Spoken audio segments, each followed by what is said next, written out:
not here, but good morning to you. Hoping that everything technically works today. Had a couple of issues. As far as announcements for today, Wednesday night's women's Bible study, our house, 7 o'clock. Anybody wants to go, we'll give you directions. Today is, remember our New Year's resolution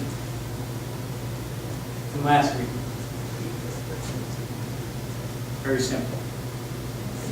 Give everything up, follow Christ. Okay? And also today we have, after the service today, we talked about it last week, we planned on having a fellowship meal together. People brought in food. If you want to stay, stay. If you don't have food, don't worry about it. Stay and eat. And also we were going to go into communion. Today will be our communion Sunday. Everybody is welcome to stay. We're going to have we'll set up tables after the service if you can. I'd like whoever can, just take the chairs, move them aside. We'd like to set up a row of tables. We're going to sit around the table together and have a meal, and we'll take communion before the meal. We'll do it that way. Pass the bread, pass the juice, and take communion. Okay? Anything else? Anybody have anything in their heads that we need to say? Welcome to all visitors. We have a couple. Okay, why don't we stand together? We'll read. We always read a psalm or a portion of a psalm for the day, and then we'll go into worship, and we'll worship together. All right? Well, let's read together. The Lord has heard my plea. The Lord accepts my prayer. All my enemies shall be ashamed and greatly troubled. They shall turn back and be put to shame in a moment. Let's pray. God, we thank you again, Father, for your grace and your mercy in our lives. We thank you for this time that we can come together as your people. We thank you in our nation that we even still have the freedom to worship you openly. We pray, God, today that you can be glorified in our midst. We pray, Father, for grace and mercy. For those who are not here, God, that you would just draw near to them, and you would comfort them in the situations that they're in, the dealings in their own hearts, God. Pray that you would just draw near, that they would feel your presence. And we just ask today that you would teach us, be with us. We pray, God, that you would accept our worship as we try to glorify you in some simple way, Father. We ask in Jesus' name. Amen. Go ahead. Standing. We'll start with worship. Turn this. I'm sorry. Try and do it carefully. I don't want to break. Lose the signal. All right.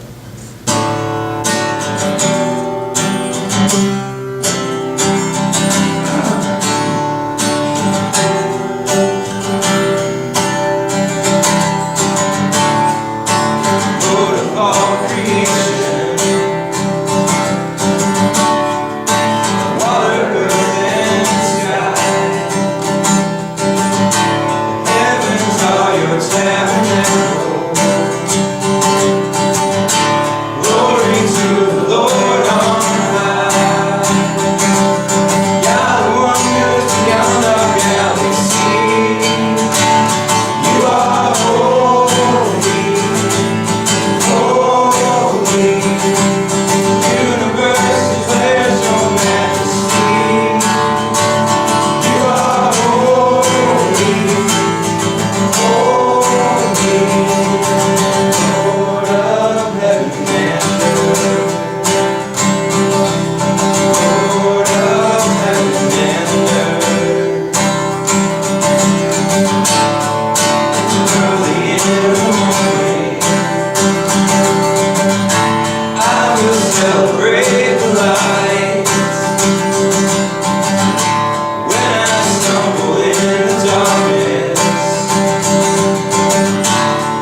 good to me. For I took a breath, you breathed your life in me. You have been so, so kind to me. Oh, the overwhelming, never-ending, reckless love of God. Oh, it chases me down, fights till I found peace and I couldn't earn it, I don't deserve it, still you give yourself away. Oh, the overwhelming, never-ending, reckless love of God.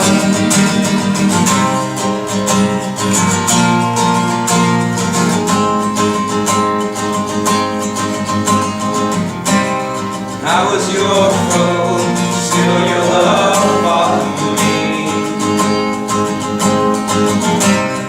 You have been so, so good to me. I felt no worth, you made it all for me. You have been so, so kind to me. Oh, the overwhelming, never-ending, reckless love of God. Oh, it chases me down, fights till I'm found, leaves 99. I couldn't earn it, I don't deserve it, still you give yourself away. Oh, the overwhelming, never-ending, reckless love of God.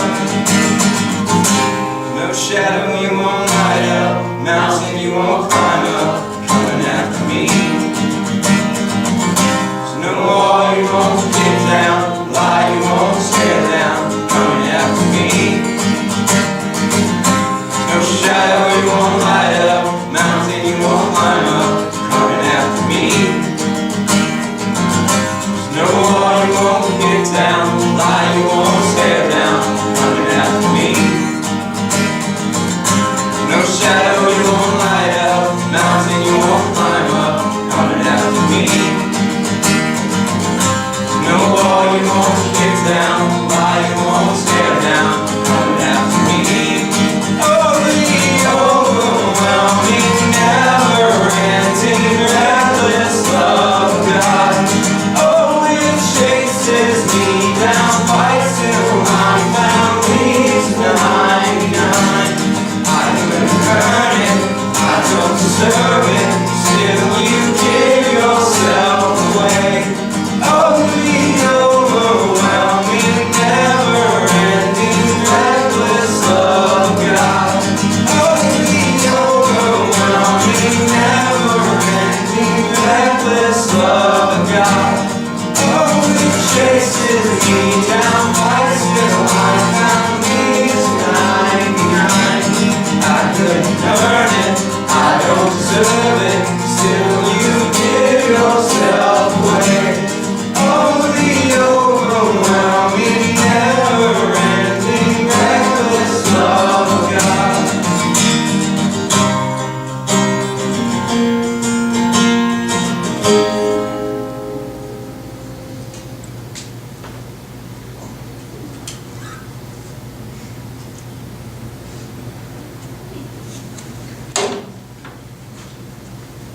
Let's just pray real quick. God, we thank you again, Father, for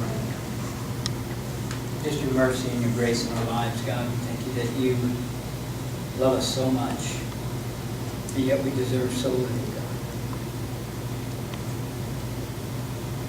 We ask that, that you would just be with us. Pray that you would guide and direct our hearts. Pray that you would help us to lay aside the things in this life, that we could focus on you. And that through our study together, that you could be glorified, Father. We ask in Jesus' name.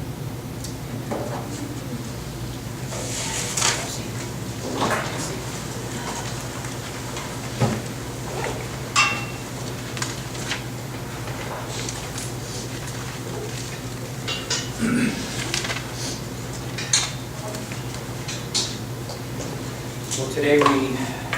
this week, we're going to start our study in the book of John. Basically today it's going to be short because of our meal and because of communion. And I basically just wanted to go through and just give us a little bit of an overview of the book of John that we can see, just compared a little bit to the other three Gospels and how it's written and maybe a little bit of history about it.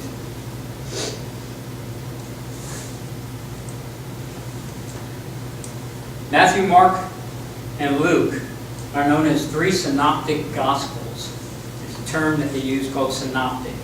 The word synoptic means see together. If you've read through the Gospels, you'd see Matthew, Mark, and Luke pretty much follow the same basic trend, same storyline. They have a genealogy, and then from there they proceed to follow a lot of the miracles, a lot of the things that are spoken about. A lot of even some of the wording is very much the same. So those three Gospels are basically following the same pattern. And that's why they're called the Synoptic Gospels, because you can see them together. They kind of intertwine with each other as they go. So the first three Gospels, Matthew, Mark, and Luke, focus more on what Jesus taught and did. John focuses more on who Jesus is. And that's really the basic difference between them. John is very much of a theological book. They call John the most theological of the Gospels because he focuses on the deity of Jesus Christ. The other three focus more on the works and the acts that he did. 90% of what's in the book of John is not in the other three Gospels. John's Gospel contains a precise statement regarding his purpose. And that's in John 20:31.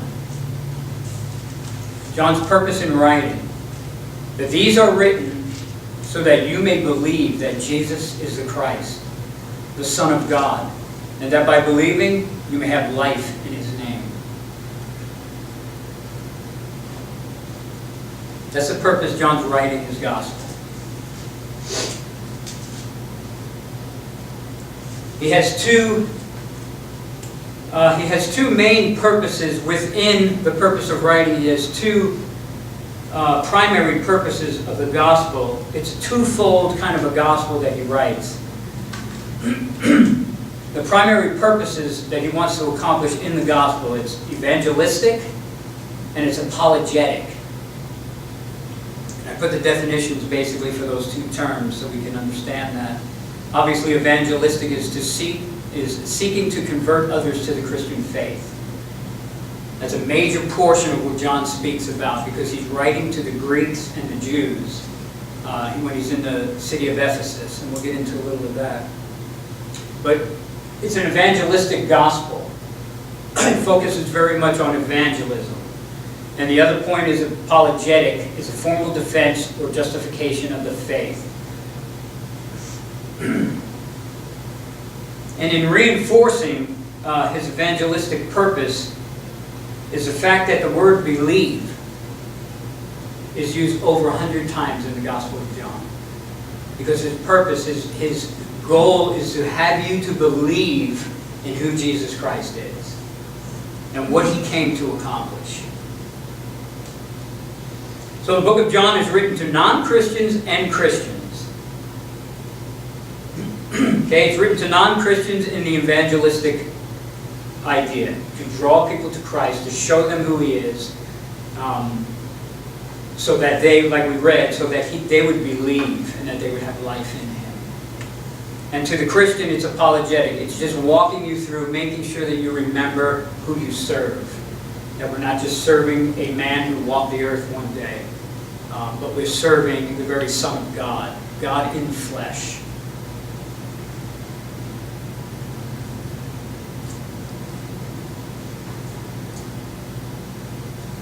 Okay, so we'll make a mistake if, I think Christians a lot of times, we make the mistake in thinking that the book of John, because whenever somebody's drawing close to Christ, we say, hey, you need to read the book of John. And we use that as an evangelistic book, but I think at the same time we forget that it was written for us too.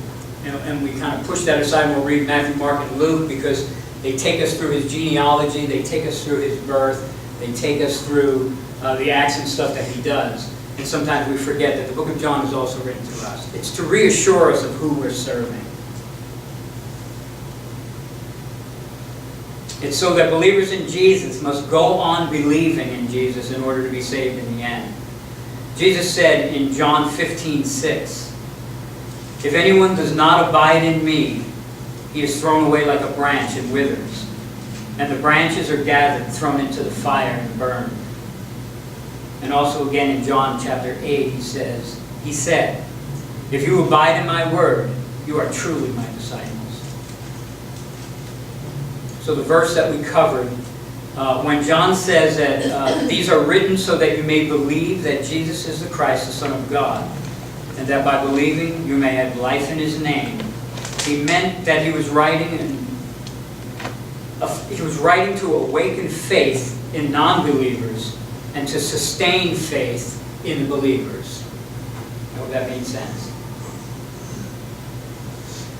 Okay, so the basic idea of John, the basic outline of John is obviously John is the author. And it's not John the Baptist, it's the Apostle John who wrote the book of John. Just to clarify that in case people get confused of who John is. Okay, he wrote his gospel about AD 80, between 80 and 90, about 50 years after he witnessed Jesus' earthly ministry. John and James, his older brother, were known as the sons of Zebedee. You'll see that in the Gospels as we go through the Gospel of John. But Jesus called them something different. There was a time where James and John went to a city to preach the gospel and they refused to listen. And they wanted to call thunder and lightning down out of the skies and destroy the city. And they called them the sons of thunder. Jesus called John and James the sons of thunder. Okay, John was an apostle, and he was one of the three most intimate associates of Jesus Christ. If you read through the Gospels, you'll see a lot of times, you'll see he had his crowd of disciples and followers. He sent out 70 disciples to go preach the gospel. And then he gets a closer relationship with the 12 apostles. And even within the 12 apostles, he had Peter, James, and John. And you'll see that a lot through the Gospels, that whatever even to the transfiguration, when he was on the mountain and was transfigured, it was Peter, James, and John who were with him. So those three apostles were with him in the most intimate points of his ministry and his life on earth. And John was one of those.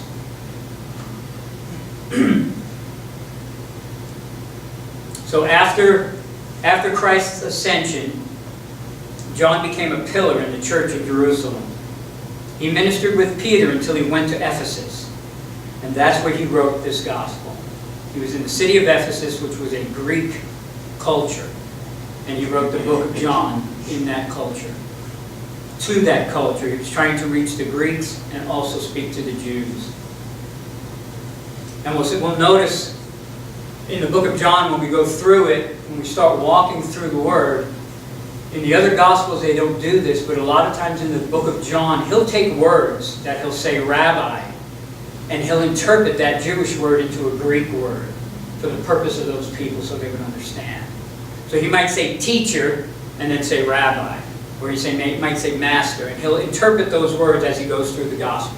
And we'll see that clearer as we, probably starting next week, as we start getting into the verses for themselves. Because he was writing in a Greek culture and he didn't want to leave those people out. He wanted them to understand exactly what he was trying to say. Okay? So he was in the city of Ephesus. From there, the Romans exiled the Apostle John to the island of Patmos. Or Patmos, however you want to pronounce that. And that's where he wrote the book of Revelations. So So besides the Gospel of John, John wrote 1st, 2nd, and 3rd John, 3 other letters, and then he wrote the book of Revelation. Okay, Matthew, Mark, and Luke tell of the birth, life, crucifixion, and resurrection of Jesus, but they stress more that what Jesus did, and John stresses more of who he actually is. In John, the entire book is showing that Jesus was, is, and will always be God. That is the purpose of his book, to reveal who God is, who Jesus Christ was in the flesh. Okay, the book of John, it shows that God took on the form of flesh and dwelt among us. In verse 14, I believe it says that the Word was made flesh and dwelt among us. The book centers on the person and work of Christ. There's 3 predominant words that will surface as we start to go through the book of John. And those words will be, you'll see signs, you'll see belief, and you'll see life. 3 major themes that John covers as we go through the book. John provides the record of how men responded to Jesus Christ and the salvation that he came to offer. He walks us through different situations, and when the gospel of Jesus Christ is presented to these people, how different people responded to the gospel. And he'll walk us through that as we go. John also presents certain contrasting sub-themes that reinforce his main theme. Okay, we're going to walk through this a little bit. Contrasting sub-themes. John uses a term that's called dualism. And I do not have a definition because I didn't look it up, but I have an idea what it means. Okay, he's contrasting his sub-themes. Dualism, he's talking about 2 separate sides here. He's talking about life and death, light and darkness, love and hate, from above and from below. And he'll walk those themes out in his whole gospel, and he'll put one against the other constantly. And that's how he uses that terminology to bring people to see that who Jesus is and the salvation that is in him. Okay? He uses dualism, life and death, light and darkness, love and hate, above and from below. And the only reason I want to bring this stuff out is because when we do start walking through the book, I want you to try to catch these things as we touch those points. Okay, he uses this idea of dualism to convey vital information that the person and work of Christ, and that is what is needed to believe in him, and what it means when we believe in him. Okay, there are 7 firm I am statements that Jesus makes in the book of John. Okay? The 7 I am statements which identify Jesus as God and Messiah and are not included in the first 3 Gospels. You remember back in the Old Testament when God came to Moses and said, I want to send you to the people of Israel. I'm going to send you to Egypt to set the people of Israel free. I want you to go to Pharaoh and talk to him. Okay, then Moses said to God, indeed, when I come to the children of Israel and say to them, the God of your fathers has sent me to you, and they say to me, what is his name? What shall I say to them? And God said to Moses, I am who I am. And he said, thus you shall say to the children of Israel, I am has sent me to you.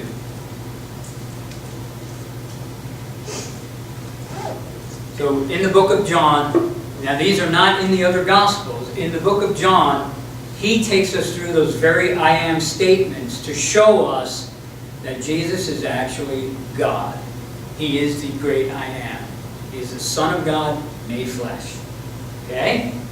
So I'm going to put a slide up and we're going to walk, just kind of look at these 7 I am statements that he made. He said that I am the bread of the life. He who comes to me will never go hungry. He said, I am the light of the world. Whoever follows me will never walk in darkness. I am the door. If anyone enters by me, he will be saved. I am the good shepherd. The good shepherd lays down his life for the sheep. I am the resurrection and the life. He who believes in me will live. I am the way, the truth, and the life. No one comes to the Father except through me. I am the vine. You are the branches. If a man remains in me and I in him, he will bear much fruit. And John walks us through these statements in the gospel, showing us, he doesn't just leave us hanging with the one verse. So we're saying, well, all he's doing is saying, I'm the vine. That's easy. But he walks you through those statements to reveal who Jesus Christ actually is.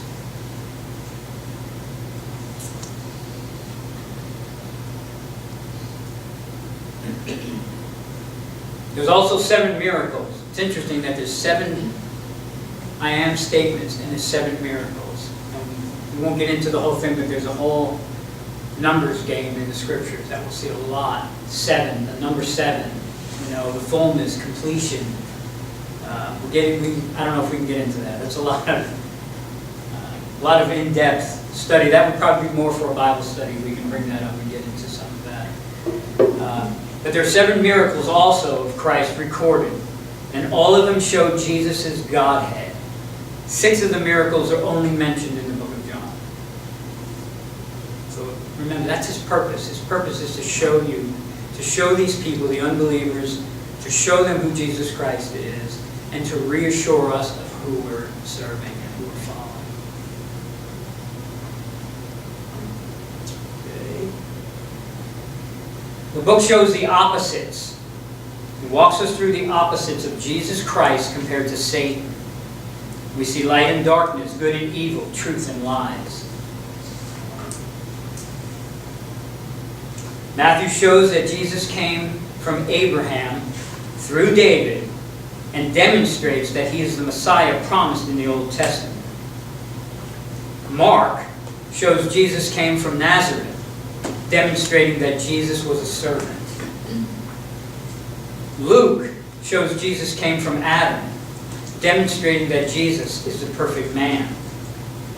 John shows that Jesus came from heaven, demonstrating that Jesus is God. It actually becomes pretty awesome when you can take all 4 Gospels and lay them out and see how they approach it from different angles. Everybody says, well, it's a different story. This guy doesn't even know what this guy saw, and he saw something different. And we always say it's not like that. What it is it's just like when you look at the 4 Gospels and you're looking at a diamond or a stone, and each of them are looking at it from a different angle, and they're seeing a different portrayal of what happened. The same things took place in the Gospels. The same stories, the same things, but somebody is saying it from a different perspective. Remember, John was one of the most intimate people with Christ. He had a closer view, a closer upfront look at who Jesus actually was. Matthew, Mark, and Luke are seeing it from a totally different angle, so they're writing it in a historic perspective. And I think John is writing it in more of a personal perspective, obviously with a different intent, evangelistic, apologetic. So John is showing us that Jesus came from heaven and demonstrating that he is God. So we're going to sum this all up. I told you it was going to be quick. Just an introduction to the book of John. We're going to sum it up with, we're going to sum up the Gospel's focus. The Gospel of John focuses on, first, that Jesus, as the Word, the Messiah, and the Son of God. Secondly, he's going to focus, he brings the gift of salvation to mankind. And thirdly, he focuses on those who accept or reject the Gospel. So he'll walk us through that as we get more in depth in the Gospel. He'll walk us through all of these perspectives. And we'll start to see them clearly. They'll start to surface at different times through the Gospel. But also, we need to remember that if we read the book of John, we have to remember that it's wrong for us to think that the book of John completes the entire story of Jesus Christ, because it doesn't. Okay? John wrote that the story of Jesus is so big that it can never be completed. We're going to look at two verses in the book of John, which we will get to in our study. But these are the two verses that he mentions about Jesus Christ. In chapter 20:30, he says, "Now Jesus did many other signs in the presence of the disciples, which are not written in this book." That alone tells us you might see something else in the book of Matthew that is not written in the book of John.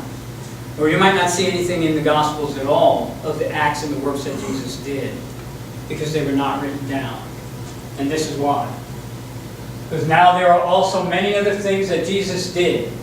Were every one of them to be written, I suppose that even the world itself could not contain the books that would be written. It's a big story. We have this little perspective of this big story. It's like looking through a telescope.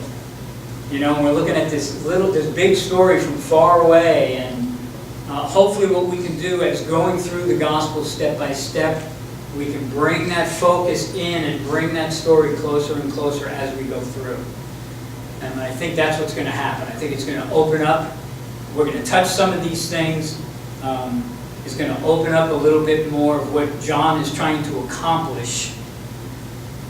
I thought of starting in the book of Matthew, but then I thought, no, I want to start in the book of John because of the dualism in the book and because of the being evangelistic and also being apologetic. So if somebody comes in who is not a Christian, they're going to get the gospel, because John is very big and very hard on hitting them with the gospel through the book of John.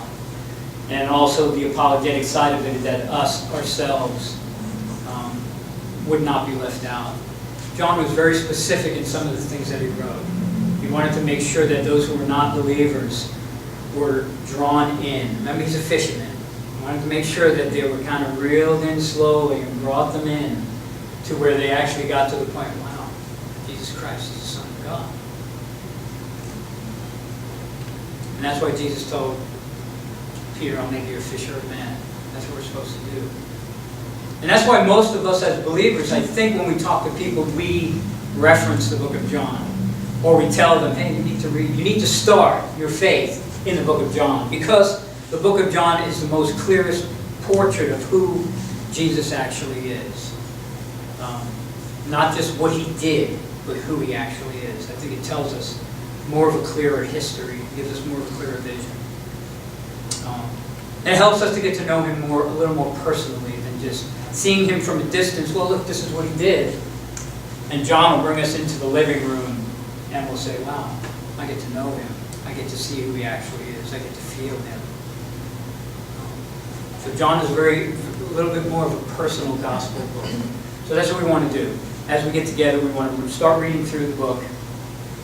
And then we'll get in, I think next week we'll probably start in the first 3 verses, and I'll just read those real quick. John, it says, in the beginning was the Word, and the Word was with God, and the Word was God. He was in the beginning with God. All things were made through him, and without him was not anything made that was made. In the beginning refers to the timeless eternity, and we'll get into that, and we'll go into the statement in the beginning also goes back to Genesis 1:1. In the beginning, God created the heavens and the earth. And we'll see a portrait of how Jesus Christ was there before everything else happened. So we're going to say that for next week. Actually, I could just keep going, but I think we'll say that. Just because I have my notes, but I didn't make any slides for it. So, but that's it. That's I just wanted to give us an overview, quick overview of the Gospel of John. I want us to, as we go into the study, that we see how different the Gospel of John is to Matthew, Mark, and Luke. And maybe in the next week you guys can read some of John, read one of the other Gospels, and see how the portrayal is so different from a different kind of an angle. If you can come up after you finish writing your notes. You can come up. We're gonna play this song. Yeah, Sorry. We're gonna play a song. because it's going to go along with our communion. So I'm going to get out of this.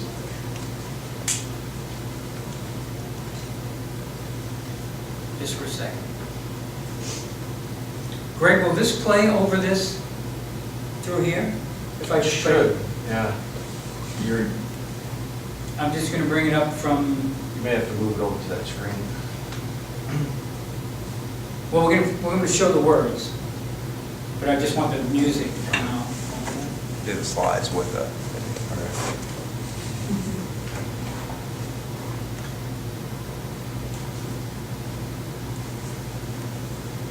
Give me a second here, guys. Sorry.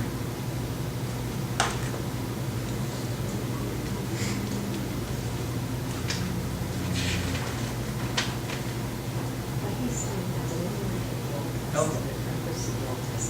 You need help?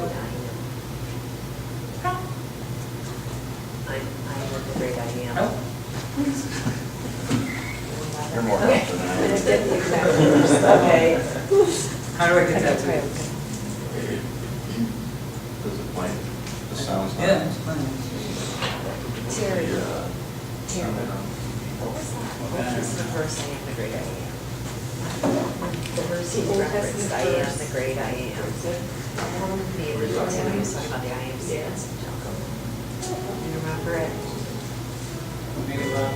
Yes, it would be Genesis or Exodus, but I Okay. do you get it? Thanks for being patient, guys. Sorry for technical savvy. If it Yeah. starts, I can get it later.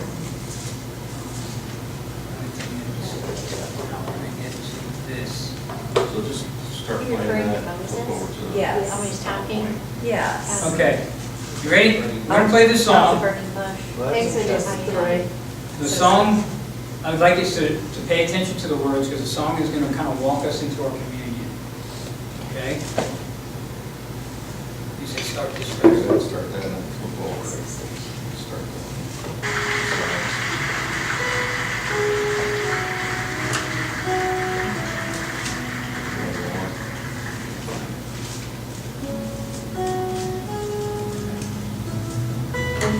Okay?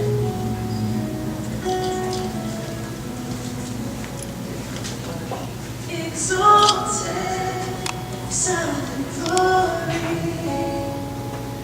humbly came down, wounded for the broken, for the sinner's crown.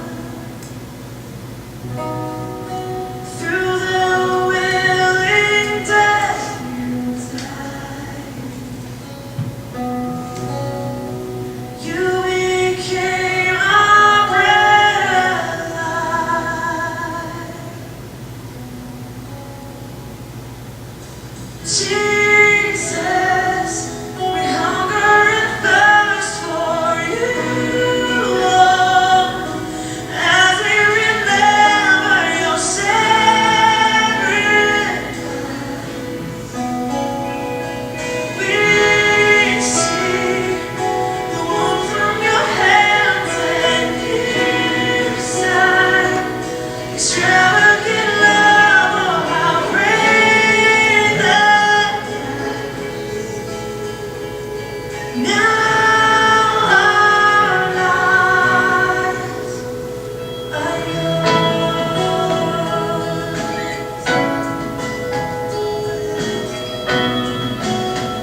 makes us long for the wedding feast.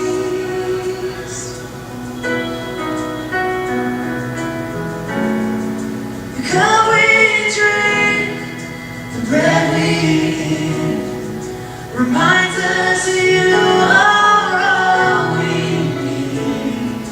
It makes us long for the wedding feast. Jesus, we hunger and thirst for you, Lord, as we remember your sacrifice. We see the wounds from your hands and inside, extravagant love, oh how great the price. Now our lives are yours. The lives are yours. She's yours.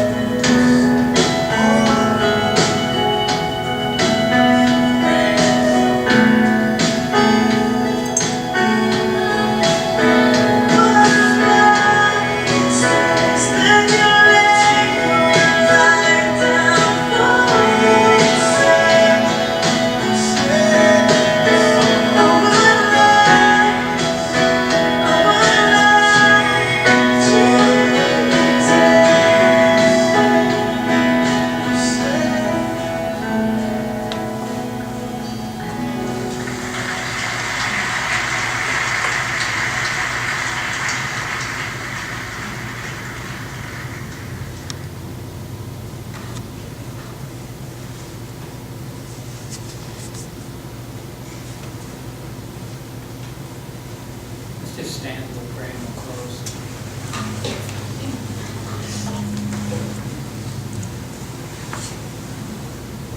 Lord God, we thank you again. We can even come before you.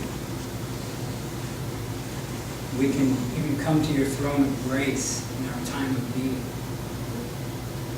Thank you, Father, for your love and your care for each of us. We pray, God, that as we go forward into our meal and into our communion, that you would be glorified.